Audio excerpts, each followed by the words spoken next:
you're tuned into Women's AM. I'm your host, Hassana, and today I'm joined by Sister Nusrat, Sister Nazia, and of course our very special guest today is Sister Hodan Yusuf. It's great to have you here, Sister, alhamdulillah.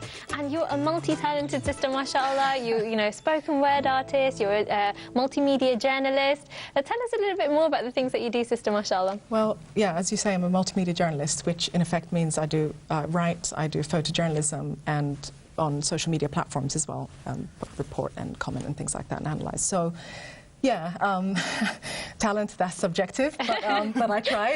Alhamdulillah. Alhamdulillah. And as for the spoken word, it's something actually, I come from a Somali background, and anyone who knows anything about Somali culture will know that it's an oral culture, it's a poetic culture. Yeah. It's rooted in poetry and expression. So for years I used to write my poetry, and I remember trying to translate things from Somali to, you know, as a child, and people, you know, my family saying that was great, but I never went anywhere with it. And again, I think this ties into self-worth. I didn't have the confidence, as it were, to openly kind of share that. So I've got a file from when I was little with all kinds of, you know, and until I got older, until very recently, when I actually appreciated the value of spoken word and the value of coming out with what you want to say and how you want to say it, and not worry about anything else and not be afraid of judgment and other people's views upon you. So it wasn't until very recently when I decided to just, for a cause, for a brother who was you know, imprisoned and was subsequently released without charge, but it was a social issue, it was a campaign issue, and that spurred me on to say, actually, I don't want to hide about this anymore. There's nothing to hide. It's part of who I am, and it's part of how I express myself. I can tell this is going to be a really interesting discussion. I really want to jump in there. Without further ado, let's go straight to her views, where today we're exploring the concept of a self-worth.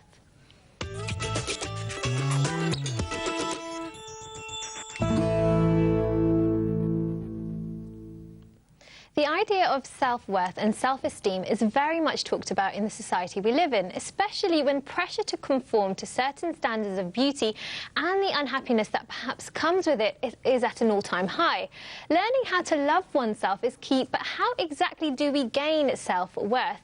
Don't forget, you can join in our discussion by calling in. The number will be appearing on your screens throughout this segment. You can also join in via Twitter using the hashtag WAM15. A really, you know, interesting start to the discussion that you actually just mentioned there when we were talking a little bit about yourself. Sister Hodan, let me come to you with the term self-worth. When we actually use that term, what do we mean? What is self-worth? Well, it's knowing your worth as a person, your value, your intrinsic human, personal, unique value as who you are. Not what you do, not yeah, how much you earn, as we were talking about in the news bite earlier. None of that, just you. As you are, you knowing that you are precious. And I was thinking about this, and in a world of where everyone's a hashtag, you know, and sadly, people who've been killed in unjust circumstances, also then their names become hashtags, and we rally around these things. I was thinking about this, and if hashtag I am worthy. I am worthy. You know, hashtag I'm enough. I don't need adages to be worthy, and I think it's really important to know that. And it's not arrogant to say that you are worthy. It's a completely different thing, and I don't know if we have time later to go into that, but there is a huge difference between saying I'm better than you, or I think I'm better than this person, and saying I'm enough. Yes. I don't have to compare myself to anyone else. I'm me. And from a Muslim point of view, since this is Islam channel and there's clues in the name, from a Muslim point of view, the fact that we believe that Allah created Adam, and you know, and other monotheistic faiths, like we were talking earlier about Egypt and monotheistic beliefs, also believe that God made Adam as the first human being and breathed his life into Adam. That is such a, that alone should fill every human being, whatever, you know, whatever they earn, whatever hue they are, wherever they live. You are someone. It's sacred. The being of a human being is a sacred experience that God created you. And so who are you to then devalue yourself? I think that's what it comes down to, isn't it? But there are, you know, Sister Nusrat, a lot of challenges that we face when it comes to self-worth. What are some of the challenges that we can experience? Well, like you said, we do experience a lot of challenges with regard to our self-worth, but particularly as we live in a very commercialised society, the media sometimes can play a role in that. We find that the media endorses certain ideas of beauty, that people have to look a certain way, act a certain way, talk a certain way in order to gain acceptance, and in turn we find that many people, particularly women and young girls in society, are attaching their their self-worth, and basically just their whole entire being to this certain label, which is not representative of who they are as a person, your intrinsic value. We find that this is particularly detrimental, particularly to women of colour, and even Muslim women who have actually fallen into that.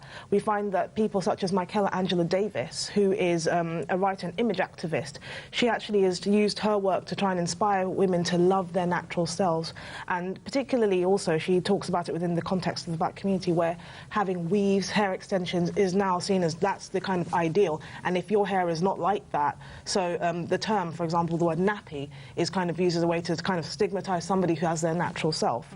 So Muslim women as well have taken Westernization as being the basis for what is beautiful, particularly in a context where the Muslim woman's dress is always under scrutiny, as we see in places like France, under laicity.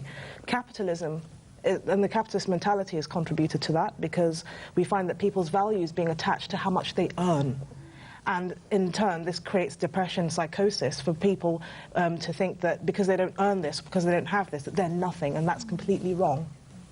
I think those are some really important points. Sister Nadia, anything to add to that? Because there are lots of challenges that we face, and you know, it starts from quite a young age, doesn't it? It does. I mean, self-worth, if we look at it, is measured according to expectations around you, and this is something that could begin from childhood and can go right the way up into adulthood.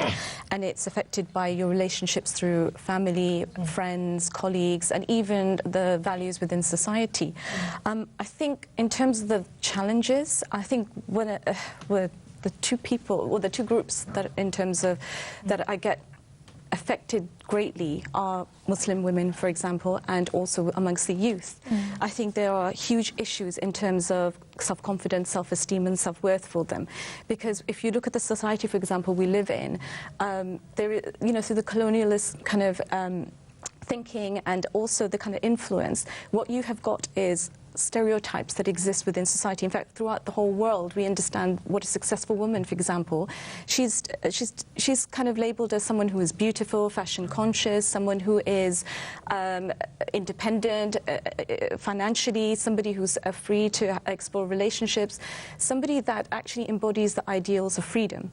Now, this is somebody that we're supposed to look up to, and this can be a conflict for many Muslims, for the Muslim youth, because the nature of these kind of values is sometimes in many ways they contradict what we believe and hold on to.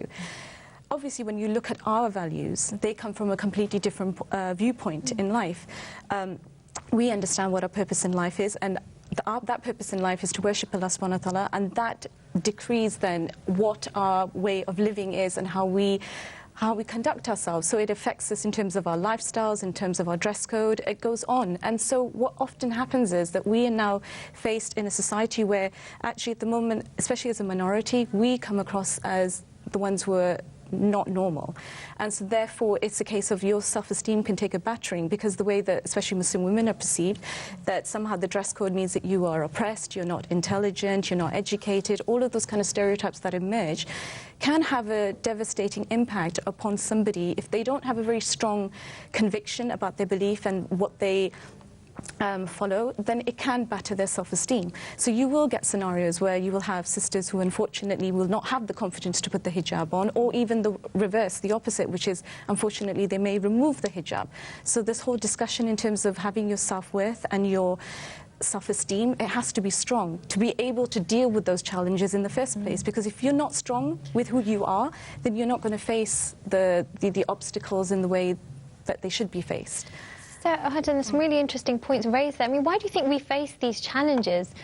Okay, I mean, as human beings, when we're born, the first thing we are is a crying, needy little person. So we need to belong to someone. We need someone to pick us up and feed us and love us and look after us. That doesn't change. We just grow older and grow, you know, hair and whatever, and then we, you know, and our, you know, voices break and we have babies and all that kind of stuff. But that need for need doesn't change. We are in need of belonging, and so, you know, it's really important, and this is something that happens in any community. And in the Muslim community, we have different labels for how we do this, but we have, if people don't feel like they belong in the community, if they don't feel like they belong in their family, if they walk in through the door and the first thing their mother does is criticize them, if you know, you achieve something, in the classic, we talk about this in our ethnic sort of backgrounds, where if you come home with a B, and some families are, you know, what happened to the A? You know, where was the A? Why didn't you get B? Not, I'm not saying my family are like that. Yeah, I know they're watching. Yeah. Well, it's 99%. Where's the other 1%? Where's the other 1%? So this idea that you perpetuate this, you're never good enough. You're never good enough as a wife. You're never good enough as a Muslim. You cover, you don't cover. Your jilbab's too short. Your jilbab's too tight. Your makeup's too bright. Your this is too this. Exactly. You know, and then living in a society which we already are marginalized, like you said, and we already feel like we have a lot of pressures. We turn to other Muslims, and sometimes Muslim organizations. And sometimes what happens is people perpetuate that in that as well. You're never this enough, you're never Islamic enough, you're never practicing enough, you're never this enough. And we constantly feel isolated inside. And so for us to have self-worth, there needs to be belonging and love. People need to feel like, you know what, you're loved. For you, it doesn't matter what you do, and it's between you and God, certain aspects of what your life is, whether you... But it's understanding that we need that belonging. I really don't want to go for a break, but we kind of have to. It's been a great start, but unfortunately we do have to take a very quick break now. Stay where you are. We'll be coming back to this discussion in a few minutes, inshallah. Before that,